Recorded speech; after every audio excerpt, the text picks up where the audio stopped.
with internal quality assurance cell functioning in the college. This international webinar series is designed for anyone who would like to explore more about the emerging research trends in social and political sciences. The department primarily intends to provide students an opportunity to listen and interact with some of the notable scholars across the globe working on important research areas. Dear participants, thank you for joining with us today. Kindly switch off your mic and video during the session. At the end, there will be a Q&A session. That time you can unmute your mic to pose the questions, and remember to mute the mic after posing the question. Thank you. Today's speaker is Dr. Kristin Plys, who is an assistant professor at University of Toronto, Canada. Dr. Plys did her PhD from Yale University, where she was a student of renowned social scientist Immanuel Wallenstein. She has published articles in a range of journals, including Theory and Society, European Journal of Sociology, and Economic and Political Weekly. Kristin Plys is the author of the book Brewing Resistance, Indian Coffeehouse, and the Emergency in Post-Colonial India, published by the Cambridge University Press this year. Professor Plys, we are pleased to welcome you. The floor is yours. Well, thank you so much. Namaskaram, everyone. And thank you so much for having me here today. I'm looking forward to meeting you all and to having a really great conversation. So as was mentioned, I recently published this book, hopefully you can see, about the role of the Indian coffee house during the movement against the emergency. I started writing the book in 2012 when I was a visiting student to JNU in New Delhi. I wanted to write about workers' struggles during India's freedom movement because I thought too much attention had been given to the Gandhian movement and not to other protests. I happened to read a pamphlet about the Indian coffeehouse workers, from which I learned about their role in the Indian freedom movement. As I kept researching further, I learned that the Indian coffee houses played an important role during the emergency. Because so little research has been done on the emergency, I thought it was important to focus on that period of India's history, especially since today we have returned to similar times. As part of the book, I spent about 6 months living in Kerala, in Trivandrum, doing archival research at the State Archives and the K.N. Raj Memorial Library at the Center for Development Studies. So today we're going to have a conversation about Indian Coffee House, how it came to be, and its importance during the emergency. I have also been told by Professor Thomas that you have read Immanuel Wallerstein in your classes, and as was mentioned by that very kind introduction, Professor Wallerstein was my teacher when I was doing my PhD at Yale, so I would love to discuss his work with you. So please ask me about that later if you're interested. So I imagine that many of you have been to an Indian coffee house, and maybe you know something about the history of the coffee houses. And I'm really excited to see that you know quite a bit already, and I hope that by the end of this lecture, you will come to know more. So I'm going to start by talking about one coffee house worker, Narakal Parmeshwaran Pillai, who was an Indian coffee house worker at the Trishur location. And he said that the Indian coffee house found its place in history through its martyrdom at the hands of Sanjay Gandhi during the emergency. Pillai said that the New Delhi location of Indian coffee house was the biggest source of the Indian coffee house workers' confidence in themselves and their abilities, having started with humble origins to collectively owning a building in the heart of Delhi that was a central meeting place for ministers, bureaucrats, intellectuals, artists, and political activists. The story of Indian Coffeehouse begins with Ivor Bull, chairman of Consolidated Coffee Estates, president of the United Planters Association of Southern India, and founder and chairman of the Coffee Board of India. Ivor Bull was appointed chairman of Consolidated Coffee Estates in 1936. He was then sent to Coorg to manage the coffee plantation. Consolidated Coffee was founded in 1922 and was the largest coffee plantation in India, both then and today. In the mid-1930s, British East Africa was India's main intra-empire coffee competitor. Kenyan coffee production was similar to Indian coffee production in that planters were well organized. In 1932, Indian coffee growers wrote a petition to the Home Government in London requesting that all coffee consumed in the United Kingdom originate from India. At the time, the largest coffee producing countries across the empire were Kenya, Tanganyika, and India. Production in the West Indies was negligible, and 90% of that was consumed by the United States and Canada, making the British market relatively irrelevant for West Indian coffee growers. A monopoly in the UK could greatly benefit India and East Africa, and it was one of the top export destinations for East African and Indian grown coffee. Once the Kenyan Coffee Board learned of India's coffee growers' petition to the Home Department for monopoly access, they offered a counter petition that all coffee consumed within the UK come from the colonies, as throughout the 1920s and 1930s, a little less than 50% of coffee consumed in the UK originated from the colonies.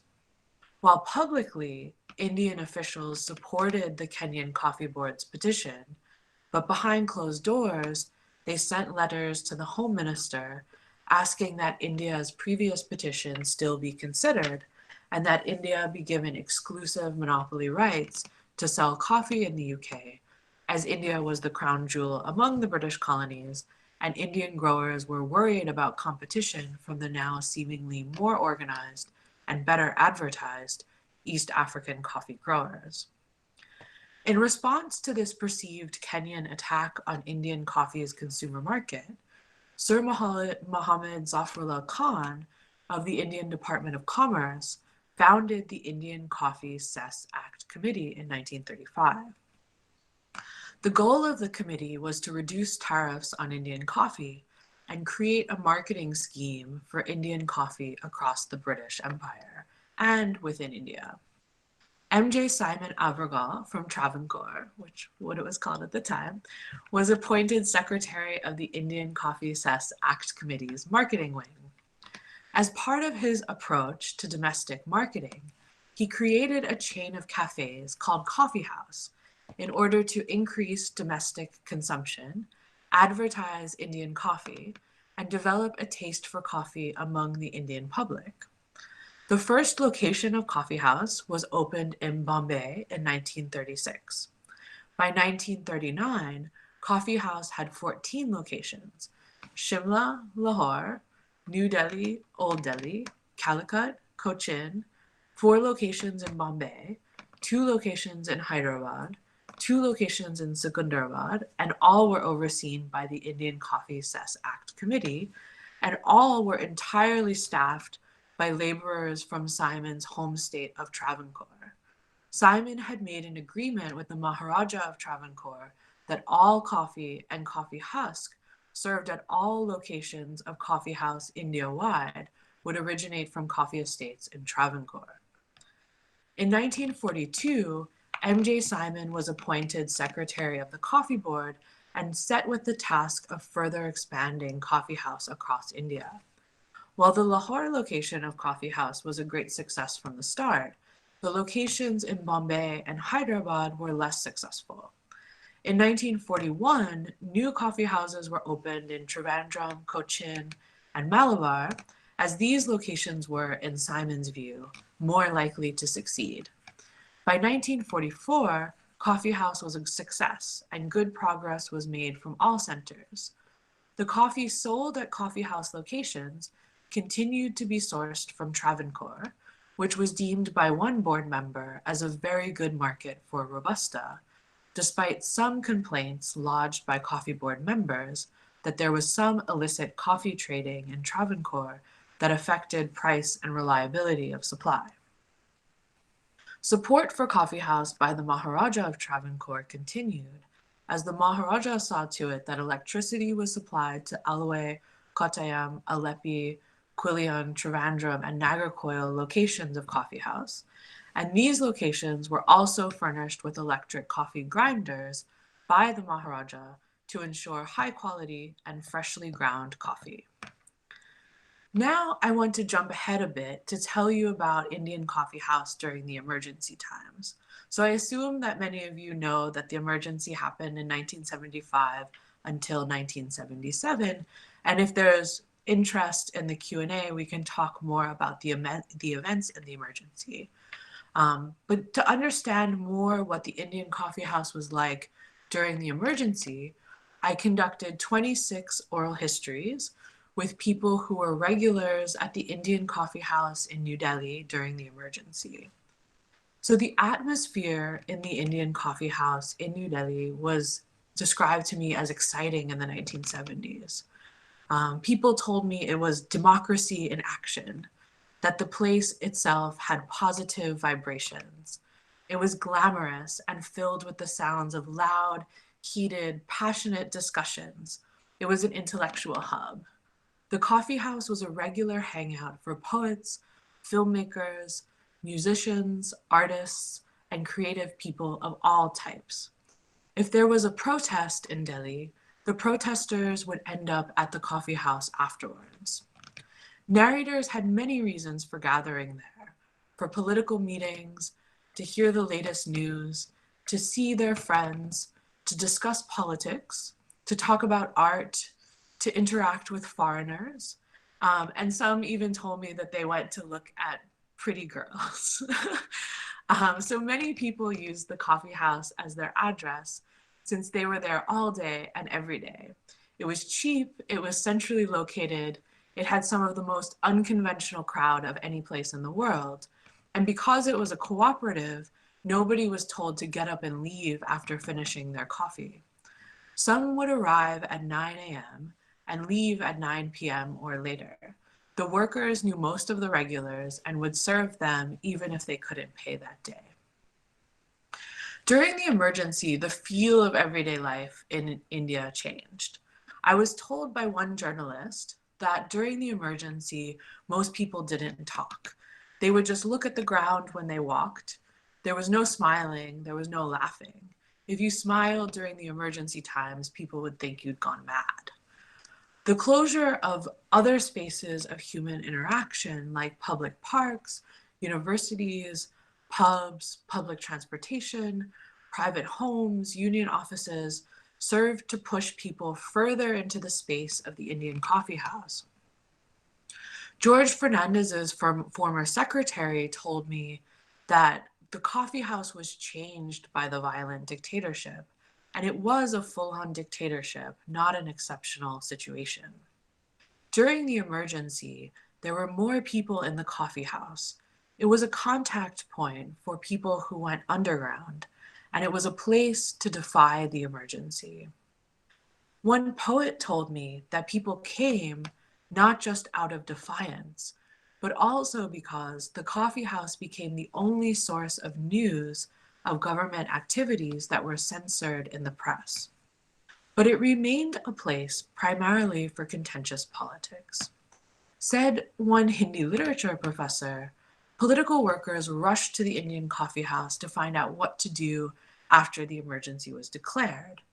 Consistently, those in Delhi who opposed the political repression of the emergency gathered at the Indian coffee house to spend time together discussing the situation and strategizing about how to address it. Resistance to the emergency took several forms, each supported and sustained by the space of the coffee house. The people I spoke with told me that there were two factions of the socialist resistance. One was a nonviolent faction led by the law professor I interviewed, and the other was a more violent faction led by George Fernandez, in which there were many poets who played key leadership roles. So I was told the story of the first leafleting in the coffee house after the emergency. Quote, I still remember the title of our first pamphlet, Defeat the Tyranny. So how to distribute it? We were a group of a few students who were not arrested. 4 or 5 of us were there, but where to distribute it? Where to start from? The best place was Connaught Place Coffee House. The people are full of fear.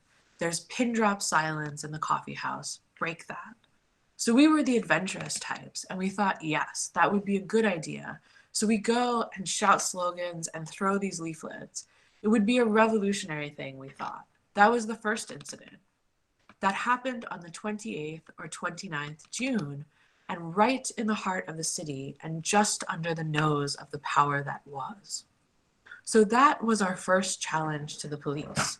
We were very cautious thereafter. There were frantic searches for us.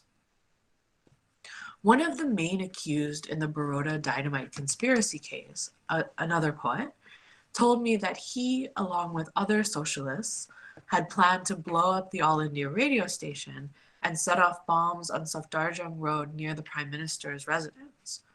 The poet told me that dynamite was procured from a mining site in Baroda, stolen by the miners, and given to journalists who brought it to Patna in Bihar, and to the Indian Coffee House location there, where it changed hands before being brought to the coffee house in Delhi, and this account was confirmed to me by other people I interviewed. The poet explained to me, quote, look, the government was acting as if nothing was happening, no protest was happening, as if Indian people were cooperating with the government. So what could be done? Because soon there was no freedom to protest. All human rights under emergency were abolished. In fact, the Supreme Court, the infamous judgment that the government can kill anybody legally and there can be no legal recourse. So that was a very terrible situation. Things like that hadn't even happened during the British rule. So, and even with meeting in the coffee house, exchanging news, only limited things could be done. So what happened was that some journalist friends in Baroda, who were very friendly with some miners, so they said that we can use these dynamite sticks also to create some noise. Then when the contact was established and a network was created, they started sending dynamite sticks to various places via the coffee houses. Coffee house used to be one of the distribution points of such material. So that is how something could be organized to let the world know that the Indian people were protesting against the emergency, against the taking away of human rights, and against the right to live. Now, exactly 40 years after the coffee house had been founded by the Indian Coffee Cess Act Committee under the British Raj, the New Delhi Municipal Corporation, at the behest of Sanjay Gandhi, had the Indian Coffee House location in New Delhi razed to the ground. For the anti-emergency activists who had been meeting in the coffee house and using it as a resource in their movement against the emergency, this loss was a great tragedy. They told me that the loss of the coffee house made me feel lonely. I felt I lost everything. I was unhappy, but I was scared to do anything. I still miss it. All those who were the fixtures to this coffee house were personally offended by this move by the government. They felt they had lost something very personal. It was so horrible, and we couldn't oppose. I felt empty, and it was as if a person had died. It was a very sad affair, and we were shocked. One socialist and one CPI member told me that they stood together and watched the coffee house as it was demolished. The socialist said to me, we watched it get destroyed. We couldn't say anything. A socialist political prisoner recounted to me how he was being transferred from jail to the courthouse for trial when he saw that the Indian Coffee House had been demolished. He told me how he wept in the back of the police jeep upon seeing the rubble. He said, because this was the only center where we used to like to go to meet our people. That was such a shocking thing for me. All those who used to go to the coffee house, they found it shocking. The demolition of the coffee house was like the demolition of our own house. It is a very hurting thing for me. Not only for me, for everyone. All of the people with whom I spoke, whether they were CPI, CPM, socialists, or even Naxalites, were personally affected by the loss of the space to which they felt so attached. There is no direct evidence, however, as to why the Indian coffee house at Connaught Place in New Delhi was demolished. The Inquiry Commission interviewed the Lieutenant Governor of Delhi, who claimed that the NDMC had come to him saying that the building in which the Indian coffee house was located was dilapidated beyond repair, unfit for habitation, a health and safety risk to occupants, and therefore needed to be demolished immediately. But after examining the structure, he decided that there was no major threat, and if the NDMC required renovations, they could give the workers' cooperative time to do renovations. The Inquiry Commission found that the building was not hazardous or unsafe, and that the eviction of the Indian coffee house workers was illegal, as no notice was given before the demolition. Furthermore, Inquiry Commission found that the plans to turn the land into an underground market was something Sanjay Gandhi and the municipal corporation had been planning for some time, even though this plan was in violation of master plan land use. When I asked why the Indian coffee house in New Delhi was demolished, many of the leftists I spoke with, socialists, communists, Naxals alike, relayed to me that it was common knowledge among the left that Sanjay Gandhi bulldozed the Indian coffee house because he and Indira Gandhi were threatened by the resistance from the Indian coffee house. For example, D.P. Tripathi told me, of course, everybody knows.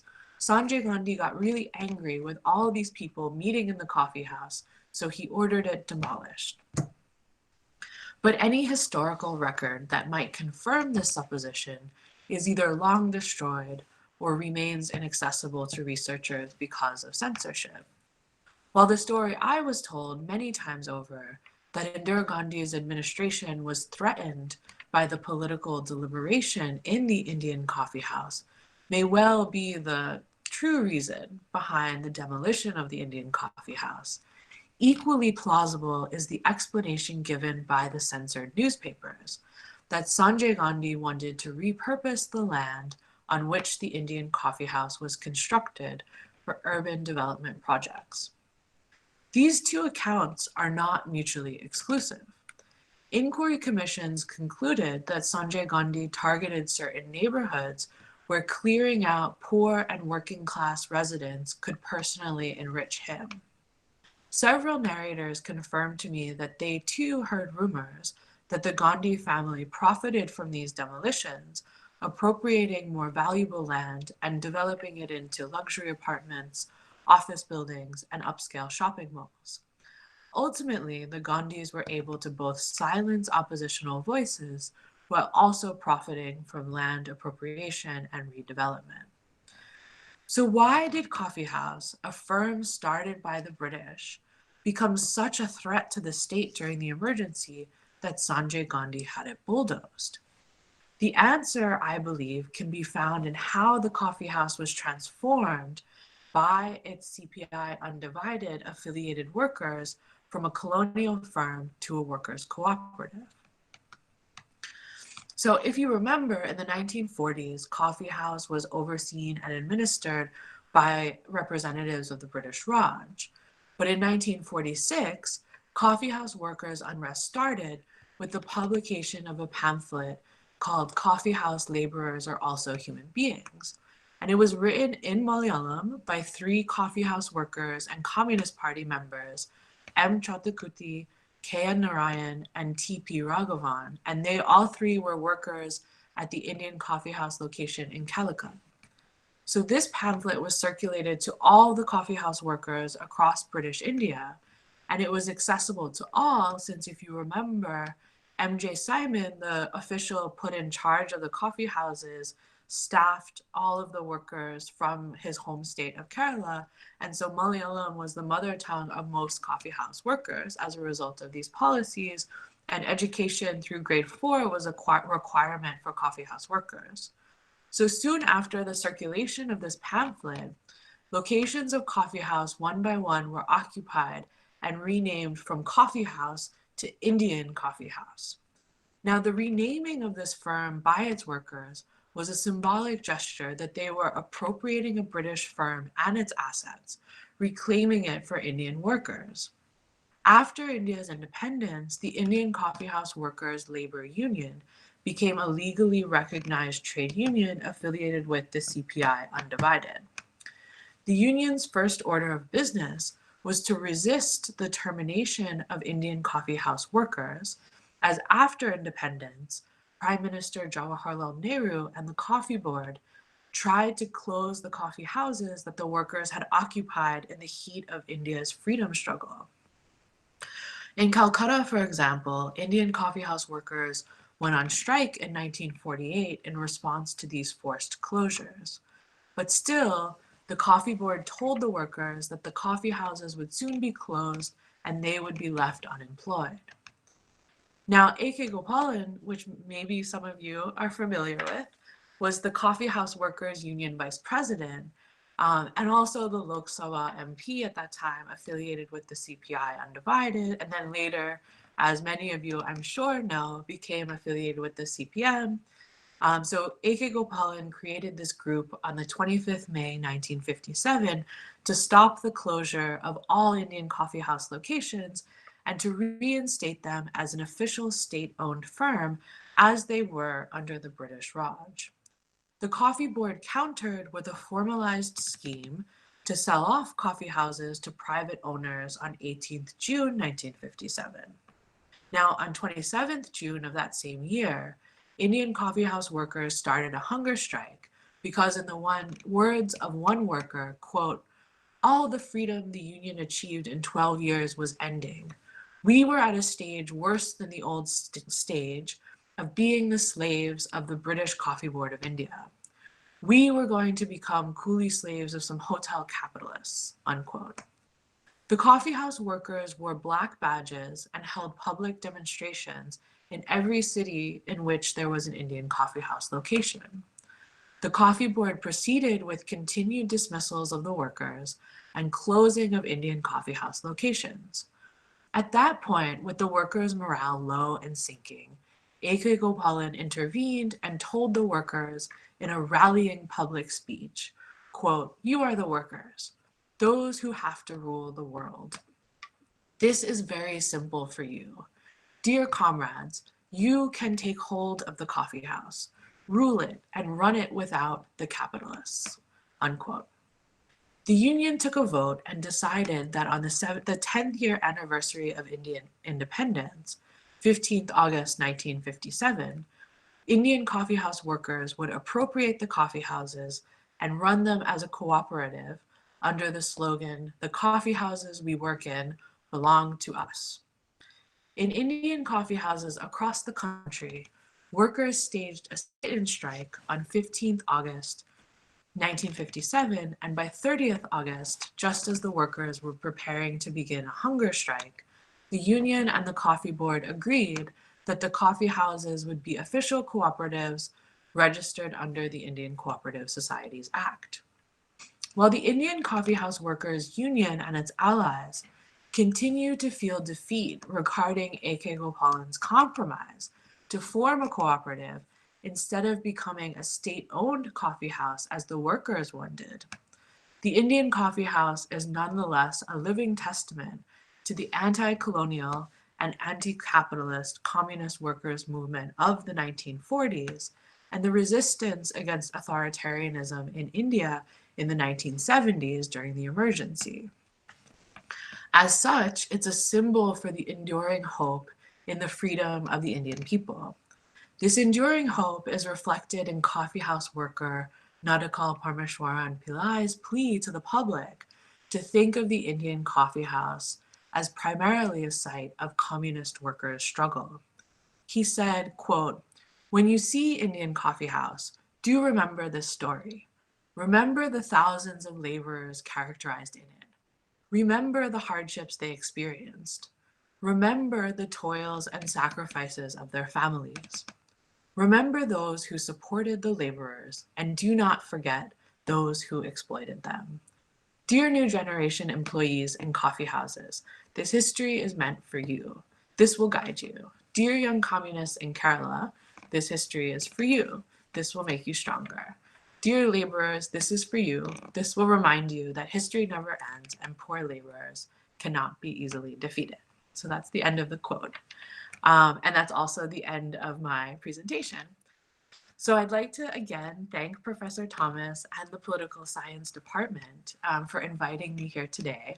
And even though I don't speak much Malayalam, I will try. So Valare Upakaram. It's been very wonderful to share my book with all of you. And I would love to answer any questions that you have about the presentation, about the book, or about my research more broadly. And I will take questions from students first, because I understand that there may be some students and some others who are on the call. And I would like to take questions from students first. And I've been given a few in advance that I would like to read to the group and then answer if I have a couple minutes. So the first question I was given is from Abel Joes. And the question is, it is during October 2019 that the Indian Coffee House started employing women. Since it was established in 1958, have women been appointed to any section of the Indian Coffee House? Never since it was established. Do you think it is a clear manifestation of Indian patriarchy? So thank you, Abel, for that question. My short answer to the question is yes. And to elaborate, I'll say the Indian Coffee House is at this intersection of the cafe culture, the left movement, and the labor movement, all of which I think for those of us who have been in those spaces are rather macho spaces. And they're macho everywhere in the world. But there is this, quality to which they're macho in the Indian context as well. And as many of us know, women have played an important role in the labor and left movements throughout Indian history, but their contributions have been marginalized both by silences in the historical record, but also through the sexism of male leftists at times. So thank you for that question, and would love to talk about any of this further. So the next is a question from Faisal Mustafa. So nowadays there are a lot of cafes, hotels, and catering units run by the women collectives in India, especially in the Kudumbashri in Kerala, without the support of men, but with support from the government. It is now turning into a large institutional network, even bigger than the Cooperative Society of Indian Coffee House. How do you view this emerging trend in India? So I view it largely positively. I think women's cooperatives have great potential as an intervention into both capitalism and patriarchy. I think it's important to be wary, though, of how the state might either hinder or co-opt the more revolutionary potential of women workers. But overall, I see these organizational forms as full of potential for liberation, just as the Indian Coffee House has these histories of liberation. So Faisal has another question. My second question is relating to one of your articles published in the journal Theory, Culture, and Society. In that article, you said that anti-emergency poetry did little to bring about the restoration of democracy, nor could it have reasonably been mistaken for great art. If these poetries failed to influence the anti-establishment politics of that period in a direct way, then what was the whole purpose of anti-emergency poetries? So thank you for that question. And both of your questions really get at this bigger issue of how liberation is possible.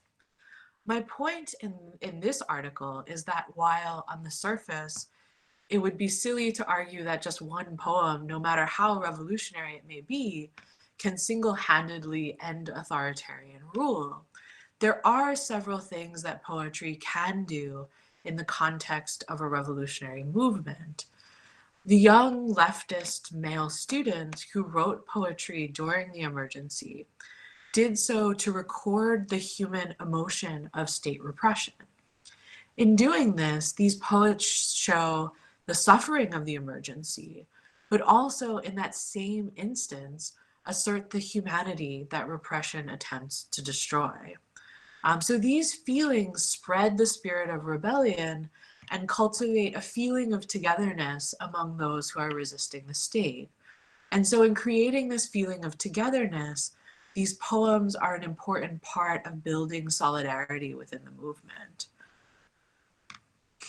So the next question comes from Shiva Jayan. Do you think that Indian coffee house chain has created a coffee culture in India? A group of people recently broke the premises of Indian Coffee House in Uttar Pradesh and built a wall inside it. The patrons and lovers of Coffee House issued an appeal to Governor of UP to get it reopened. Do you think such incidents mark the existence of widespread coffee culture in India? So I think, Shiva, you are referring to the land mafia attempt to appropriate maybe the Lucknow location of Indian Coffee House recently. And one of the decisive factors in helping to protect the coffee house in Lucknow is that the academic research that has been done on the historical importance of the Indian coffee house has helped UP legislators to protect the cafe as a historic monument. And so, in my opinion, this case shows that it's critically important for us to remember our history, no matter how ordinary it may seem, and to research it thoroughly in order to protect these historic monuments like the Indian Coffee House. And I do think it also shows the historical importance of coffee culture in India, which you raise. And Indian Coffee House is a critically important part of the history of the coffee culture in India. So thank you so much for that question and for calling our attention to this current concern. Malavika Murali asks, we heard that you are a student of Emanuel Wallerstein at Yale University. I would like to know in what ways the world systems theory has influenced the core arguments of the book Brewing Resistance. Yes, thank you, Malavika. Emanuel was a mentor of mine while I was a student at Yale, and he was a wonderful teacher. His insights and guidance were so important to me while I was doing my research for this book, and world systems analysis forms a central part of the book. So the theoretical issue I take on in the book is the relationship between anti-colonial labor movements and what I call the world authoritarian movement of the 1970s. Many world systems analysts like Emanuel, but also people like Beverly Silver, Giovanni Arrighi, Walter Rodney, and Kwame Nkrumah have shown that worker struggles are critically important during movements for national independence. But even after independence is won, the working classes are often disillusioned because even though independence promises freedom and liberation, the same class structure often remains in place. And this was a central concern for thinkers like Frantz Fanon, for example. So in the book, I build on these theories, and I'm arguing that the problem is not so much that the class structure remains the same, which it does, but that things get worse by the 1970s because as world systems analysts, we know that with the breakdown of US hegemony, consent is no longer sufficient for the dominant classes to maintain their authority. And with this breakdown, we witness a return to authoritarian rule across the global south. So in this book, therefore, I'm trying to theorize how the legacies of the anti-colonial workers movement can aid these struggles that we see across the globe in the 1970s about this wave of authoritarianism that takes place across the global south. So it's not just Indira Gandhi and the emergency, but this is happening in a lot of contexts in the decades after independence. And so there is an attempt in the book to think about it in the big picture and the abstract. And that's something that I'm really taking from my mentor, Emanuel Wallerstein. So now we have a question from Anjali. It said that an employee's motivation is a direct result of the sum of the interactions with his or her manager. The poor employee-employer relationship is a detrimental factor in many Indian organizations. Do you think that the employer-employee relations had undergone a major shift after the establishment of Indian Coffeehouse as a cooperative society? So that's a really interesting question, Anjali. And I'm not sure whether Indian coffee houses intervention led to other firms rethinking the role of management, but it certainly raises the question of what purpose managers serve within the corporate organization.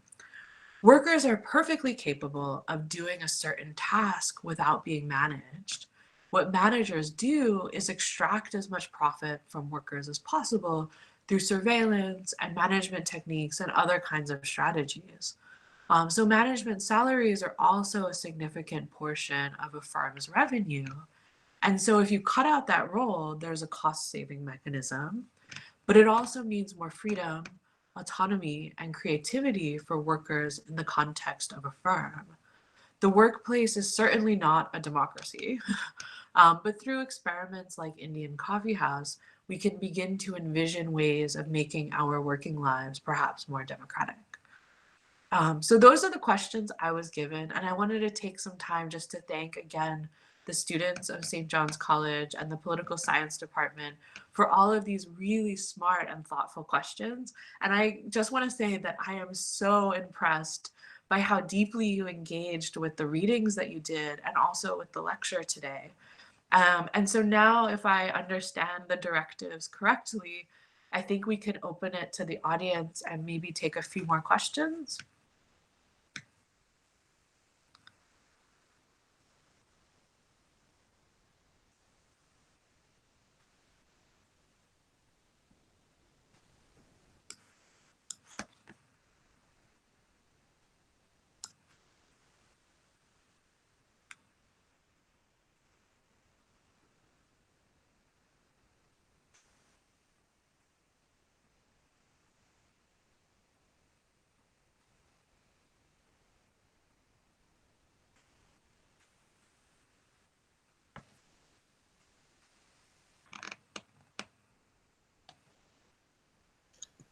The door is open for discussion now. Participants can pose their questions.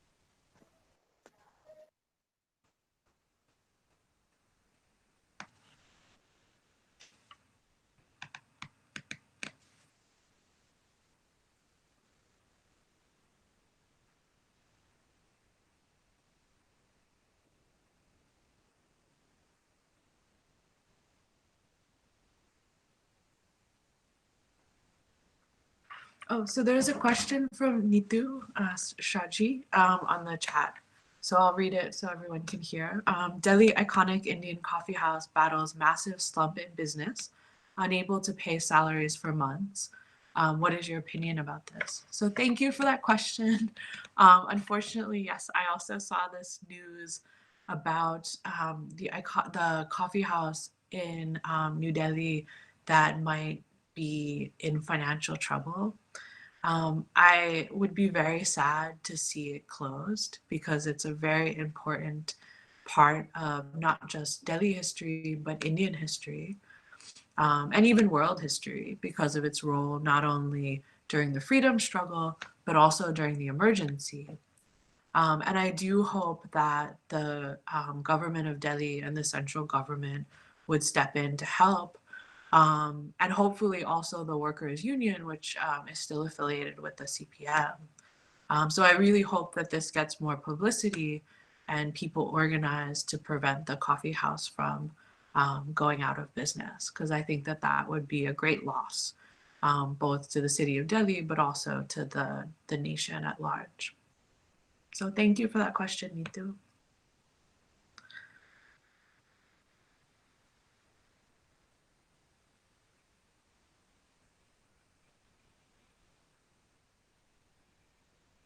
Good morning, ma'am. Hello. Good morning. Hello.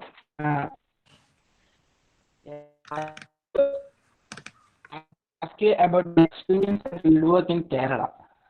Also, we are preparing for our project, and can you give any suggestions regarding the fieldwork? Yeah, so the question was about, Hello. yes, hello. So if I heard it correctly, the question is that you're preparing for your research project and you want suggestions about fieldwork. Okay, thank you for that, that question. And hopefully I can help. So when I was doing research in Kerala, I was mostly working in the archives, the state archives in Trivandrum. And I would say that there are a wealth of records there if you are want to do some more historical project. And they have, yeah, so there's a lot of amazing resources that a lot of researchers have not yet had a chance to look at and analyze. So that's very interesting. But I also think that it's important to make sure that you do rigorous research and think about maybe unconventional topics. And there's so many people that you can interview to learn more about different topics. So part of the reason that I did interviews as part of the book is that there were limits in what kinds of material and resources and information were available in some archives. And so if you know, there are a lot of moments in the past where a lot of people are still alive, but then there are also things that are happening right now. I mean, there's so much happening right now where you could, even if you can't interview people in person because of the pandemic, you can always email people or interview people over video chat, and that's also becoming a more accepted way of doing research given the moment that we're in. But I would be happy to, you know, talk more with any of you about your projects because I'd be really excited to hear about the topics that you're choosing. So thank you for that question. So it looks like there's a question from Mukul in the chat of how does it contribute to Indian freedom? It being the Indian Coffeehouse. So it seems, so with the relationship between the Coffeehouse and freedom is that the Indian Coffeehouse was a firm that was owned and administrated by the British colonial state. And then in 1946, the workers who worked in the coffee houses, who were part of a CPI unaffiliated trade union, took over the coffee houses across India and changed the name and changed the ownership. So they literally took a British colonial firm and they transformed it into a workers' cooperative to better provide for themselves and their families, but also to be the symbol of India's independence. And so the way that the space was created then became really important during the emergency as a space where people could gather to protest the emergency and talk about the emergency. So not only was it a part of the freedom struggle in 1946 and 1947, but then it tried to preserve Indian freedom in the 70s when the emergency state tried to take away Indian democracy. So it not only contributed to Indian freedom in the 40s when the freedom struggle was happening, but it also preserved Indian freedom in the 1970s during the emergency. So thank you for that question.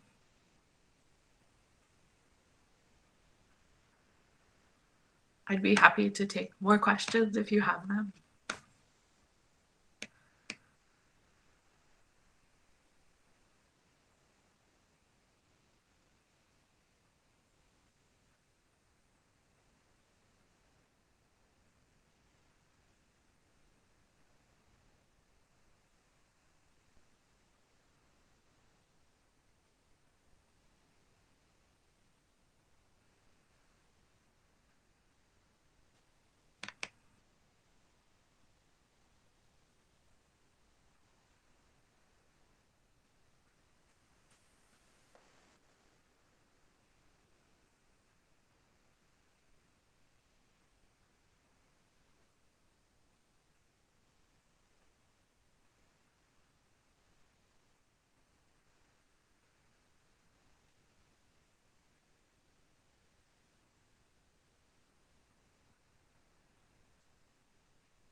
Oh, so it looks like there is one more question of how does it affect the Indian politics? So that's a very big question about how the Indian coffee house has affected Indian politics. But I would say it has played a really significant role, particularly during the emergency. And that's my research primarily focuses on the role of the Indian coffee house in Indian politics during the emergency. But because of the space that the workers' movement of the 1940s created, it became this space where different political leaders, key figures in different student movements, trade unionists, artists, other kinds of intellectuals gathered in this space. And especially when the emergency was declared, everyone was trying to strategize of what do we do and how do we resist the emergency. And so this wasn't just a space for the left, which we have, I think, a sense that because it was a CPIM affiliated workers movement, and it was a place that was known to attract leftists and artists, that we have this sense of it. But people from the RSS used to go to the coffee house too. And you had people like in northern India, you had people from Akali Dal, DMK people in Tamil Nadu. And so this was a place where all different political groups and parties would come together and strategize of what to do. And it created all of these different alliances and different ways of strategizing across groups that were really important in creating a coalition against the emergency. And so there's another question. So hopefully that answers a question. It's a very big question. And, it's something that we can talk about more if you want to know something more specific.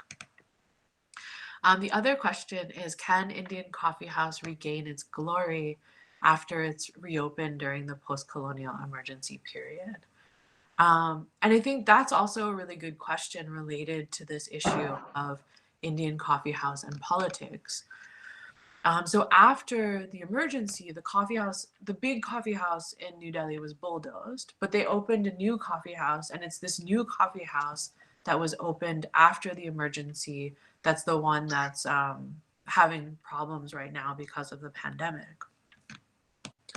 And so in that coffee house, it really just became a place for artists and leftists, and the right-wing parties and even the Congress didn't really go to that other location. And so it's sort of become this different kind of a place where you had mostly leftists and artists and students and that sort of thing.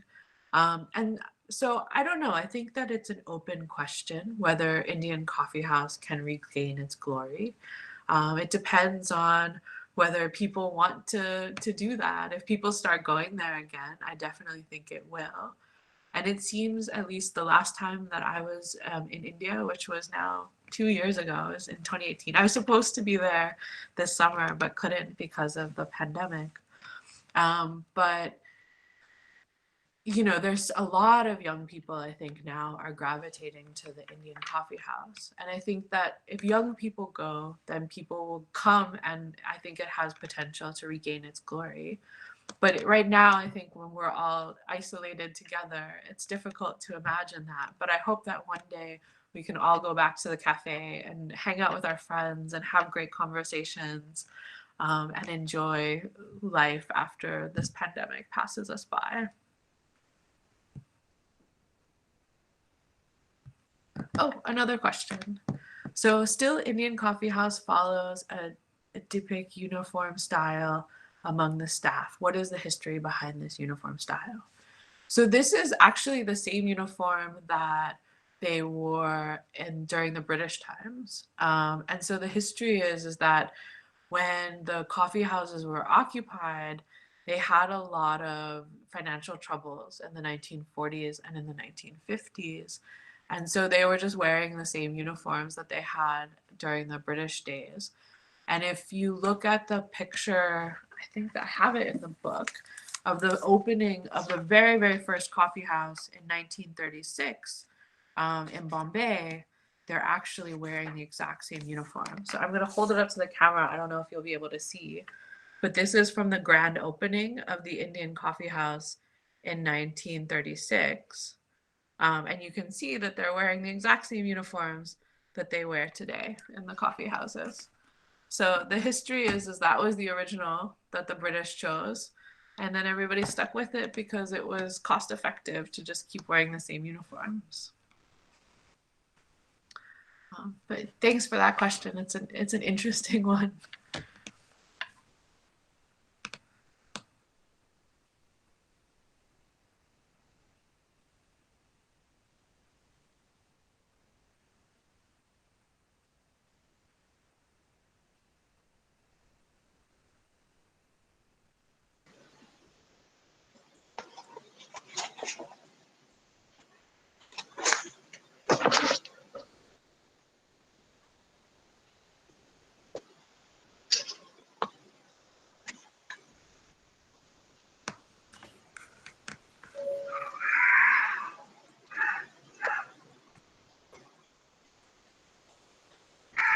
Okay, I think that's the end of our Q&A session. It was a great session. We have one more question, ma'am. So how did I become interested in doing research on Indian Coffeehouse? Sometimes it's hard to remember. It was so long ago. But I was invited to be a visiting student at JNU in New Delhi.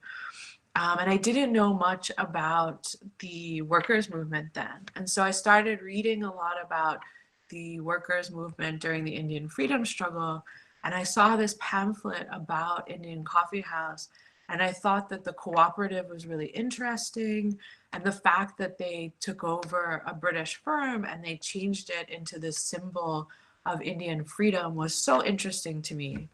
And so there was not enough information in that pamphlet. I really wanted to know more. And so I thought that I would just focus on the 40s, but then became super interested in the Indian Coffee House during the emergency because I had no idea that it was so important during the resistance to the emergency. So thank you for that question. And I hope that for those of you who are doing research projects that you surprise yourselves and find very interesting, unconventional topics. I can't wait to see all about that.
Thank you, Professor Plys, for covering all the questions.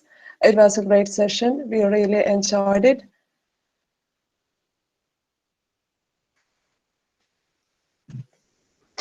Thank you, ma'am, for being with us.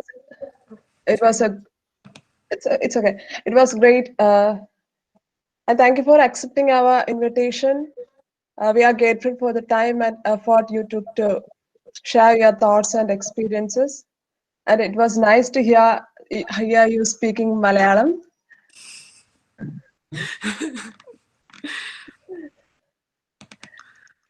I express sincere gratitude on the behalf of Department of Political Science and Public Administration, St. John's College, Anchal. Thank you, ma'am. Thank you so much for having me. It was such a pleasure to be here and to talk with all of you about this topic. I really am grateful for the invitation. Thank you, ma'am. Thank you.